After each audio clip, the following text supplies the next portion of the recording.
Fala galera! Estamos chegando ao 28º dia da nossa devocional 40 dias com os Vingadores. E hoje nós vamos falar sobre mais um personagem das histórias em quadrinhos dos filmes da Marvel. Hoje nós vamos falar a respeito de Heimdall, o fiel amigo de Thor. Antes da gente falar um pouquinho a respeito desse personagem, vamos relembrar que estamos fazendo esta devocional aproveitando personagens das histórias em quadrinhos dos filmes da Marvel para poder entender contextos e ensinamentos bíblicos. E todo dia nós começamos primeiro lendo o nosso texto bíblico base para poder nos aprofundar na lição do dia. Hoje o nosso texto bíblico base se encontra em João capítulo 14, versículo 6. João capítulo 14, versículo 6. Dê uma pausa aí no seu vídeo para você procurar esse texto na sua Bíblia e ao encontrar, dê play para que a gente possa continuar o estudo juntos. O texto de João 14, 6 nos diz o seguinte: Respondeu Jesus: Eu sou o caminho, a verdade e a vida. Ninguém vem ao Pai senão por mim. Vamos lembrar um pouquinho então da história de Heimdall. Quem é, afinal de contas, é Heimdall? Heimdall, ele é um Asgardiano e mais do que um simples Asgardiano, ele é o protetor de toda Asgard. Ele é que protege a ponte Bifrost, que funciona como elo de ligação entre Asgard e qualquer um dos outros mundos que compõem ali toda a história de Thor. Entre eles, Midgard, que é a Terra, né? Então, Heimdall que é o responsável por controlar a entrada e saída de pessoas ali do reino de Asgard por meio dessa ponte Bifrost. O Heimdall também tem um outro poder, além de seus poderes normais de Asgardiano, como super força, agilidade, enfim. Ele tem um poder que é seus olhos que conseguem observar qualquer coisa no universo. Nada consegue se esconder dos olhos de Heimdall. Então, o Heimdall tem todas as características de um grande protetor. E nada entra no reino de Asgard senão com o consentimento de Heimdall. Essa história de Heimdall como o protetor do caminho a Asgard, aquele que tudo vê de forma que só entra em Asgard quem ele vê e quem ele consente que entre, nos lembra a história de alguém que você deve saber muito bem de quem que eu estou falando, que é a história de Jesus Cristo. Afinal, Jesus disse que ele é o caminho, ou seja, ele não é um caminho, ele não é uma alternativa, uma opção, mas sim ele é o único caminho que nós temos de acesso até Deus. Assim como Heimdall ele é o protetor de acesso ao reino de Asgard, Jesus ele é o caminho, o único caminho para nós nos chegarmos até o reino glorioso de Deus, até nos achegarmos a Deus. Eu gostaria de ler alguns textos bíblicos contigo. O primeiro dele se encontra em Hebreus capítulo 10, versículo 10. Hebreus capítulo 10, versículo 10. O texto nos diz o seguinte: Pelo cumprimento dessa vontade, fomos santificados por meio do sacrifício do corpo de Jesus Cristo, oferecido uma vez por todas. Essa parte final do texto, uma vez por todas, muitas pessoas não entendem qual é a importância do sacrifício de Jesus.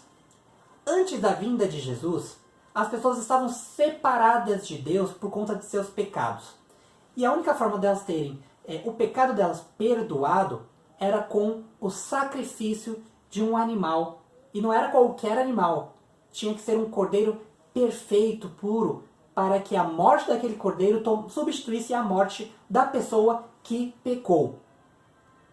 Mas imagine, a cada vez que uma pessoa do povo de Israel pecava, um cordeiro ter que ser morto, imagina quantos cordeiros que não foram mortos. Haja gado ali naquela história para poder, a cada pecado, cada um ser perdoado.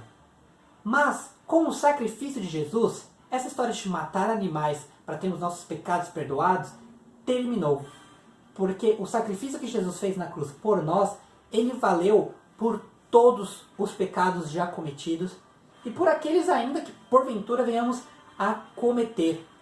Foi um sacrifício único e suficiente por toda a humanidade. Por isso que dizemos que Jesus Cristo é o nosso Salvador, porque a partir do sacrifício dele não há necessidade de outros sacrifícios. O sacrifício dele é o único e suficiente para poder nos salvar.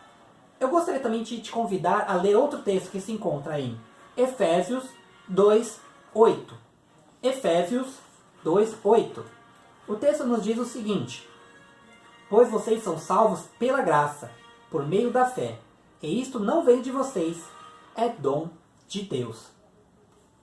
Antes, para que pudéssemos alcançar o perdão dos nossos pecados, como a gente comentou, era preciso o sacrifício, né? Mas com Jesus substituindo este sacrifício, esta morte de Jesus não foi algo que nós temos merecido, mas foi algo que Deus fez por nós. Foi um presente de Deus para nós, de graça. Daí vem esse termo graça. Talvez você o tenha ouvido e ainda não o tenha entendido. Aquilo que Deus fez para nós foi de graça. E mais do que de graça, porque mesmo que nós tentássemos pagar por aquilo, nós nunca teríamos condições de pagar a Deus por este presente que Ele nos deu. Então a salvação que nós temos hoje, ela não acontece porque nós façamos alguma coisa boa, sejamos bonzinhos com as pessoas, cumpramos leis. Pelo contrário, tudo isso só iria contra nós, porque para nós sermos salvos pelas nossas próprias mãos, nós deveríamos cumprir toda a lei de Deus. E ao longo de todo o Antigo Testamento, Deus nos mostra que nenhuma pessoa conseguiu cumprir toda a lei de Deus. Ninguém consegue, nenhum ser humano é capaz disso. O único ser humano que conseguiu fazer isso foi o próprio Jesus Cristo, ao vir para a Terra. Mas Jesus, ao vir para a Terra e morrer por nós, ele tirou essa necessidade de termos que tentar pelas nossas próprias mãos nos salvarmos. Porque agora nós podemos ser salvos pela graça de Deus, por aquilo que Ele já fez por nós. Eu queria ainda te convidar a ler mais alguns versículos. Agora no caso do texto de Lucas, capítulo 5, 32, e logo em seguida Lucas 15, 7. Lucas 5, 32, que nos diz o seguinte: eu não vim chamar justos, mas pecadores ao arrependimento. E Lucas 15, 7 diz: eu lhes digo que, da mesma forma, haverá mais alegria no céu por um pecador que se arrepende do que por 99 justos que não precisam arrepender-se. Sabe o que nos lembra isso? Assim como nós estávamos comentando agora, que não é pelas nossas próprias mãos que nós alcançamos a salvação, que nós precisamos da graça de Deus, ou seja, Deus que fez tudo para que pudéssemos ser salvos e não nós. Nós precisamos reconhecer isso nas nossas vidas, sabendo que nós somos falhos. E que não importa aquilo que a gente vai fazer, não importa o caminho que a gente vai seguir, pelas nossas mãos não tem jeito. A gente não consegue ser salvo.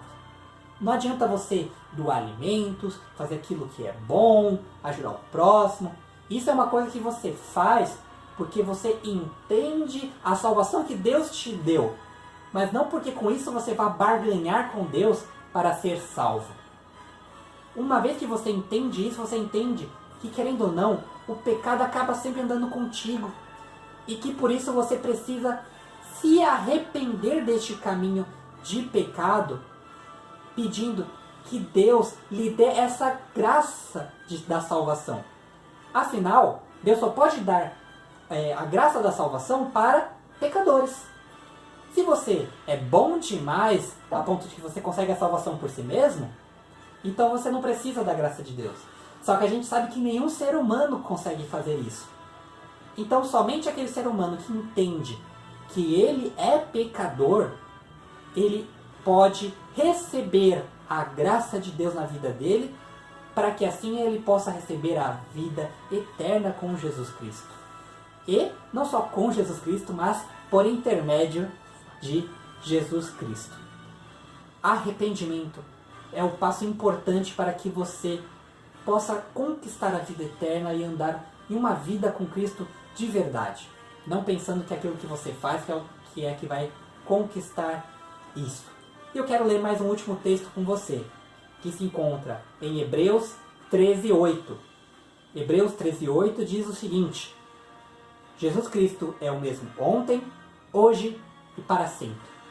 Então aquele mesmo Jesus que nós lemos nas Escrituras, que são mais de 2000 anos atrás, é o mesmo Jesus que existe, reina hoje e vai continuar existindo e reinando.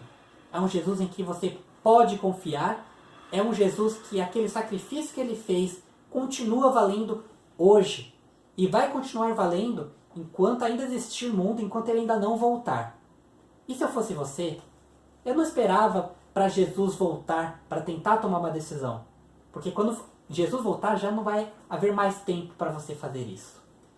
Eu vou pausar aqui a nossa música porque hoje eu quero orar por você ou por de repente algum amigo seu que você sabe que precisa receber esta mensagem, que precisa entender que Jesus é o único caminho para a salvação. Não existem outros meios, outras pessoas, outras formas. É somente Jesus. Jesus é aquele que pode nos dar a salvação, porque na verdade ele já fez tudo para que tivéssemos isso. A única coisa que precisamos agora é reconhecê-lo como Deus e nos arrependermos dos nossos pecados, para que assim a graça dele possa fazer efeito nas nossas vidas. Oremos. Senhor nosso Deus, nosso Pai, te agradecemos, Senhor, porque um dia o Senhor enviou seu Filho amado Jesus para que ele pudesse morrer na cruz por nós. E assim, não precisamos mais fazer outros sacrifícios para que nossos pecados sejam perdoados, porque o sacrifício que Jesus fez por nós, ele é único e suficiente. Mas para que esse sacrifício de fato tenha valor em nossas vidas, nós precisamos reconhecer que nós somos humanos, que somos falhos, que somos pecadores. E não importa quantas coisas boas nós fizermos em nossas vidas, continuaremos sendo pecadores se nós não reconhecermos que o Senhor morreu por nós e que ao ter essa morte por nós, assim podemos ter vida através de Ti. Que é através de Jesus que podemos alcançar Deus. Que é através deste sacrifício que de fato os nossos pecados são perdoados e assim podemos ser puros novamente para poder termos comunhão contigo, Senhor. Eu te peço por aqueles que precisam desta verdade em suas vidas. E te peço, Senhor, para estas pessoas que têm ouvido isso e têm o desejo de te aceitar como único Senhor e Salvador, suficiente Salvador de suas vidas. Senhor, fale aos seus corações e que essas pessoas hoje possam orar a Ti, reconhecendo com estas palavras: Senhor Jesus, eu reconheço que o Senhor é o meu único e suficiente Salvador. Eu reconheço que sou pecador, que sou falho, mas sei que por meio do Teu sacrifício eu posso ter acesso a Deus. Assim que nós choramos, Senhor, Te agradecendo por este supremo sacrifício que o Senhor fez por nós, mas que assim podemos ter comunhão contigo. Choramos e agradecemos em nome de Jesus. Amém. É isso aí, galera. Essa foi a nossa devocional de hoje. E eu aproveito para te convidar. Mande essa devocional de hoje para aquela pessoa que você sabe que está precisando ouvir isso. Ter este encontro de verdade com Jesus. Até a próxima.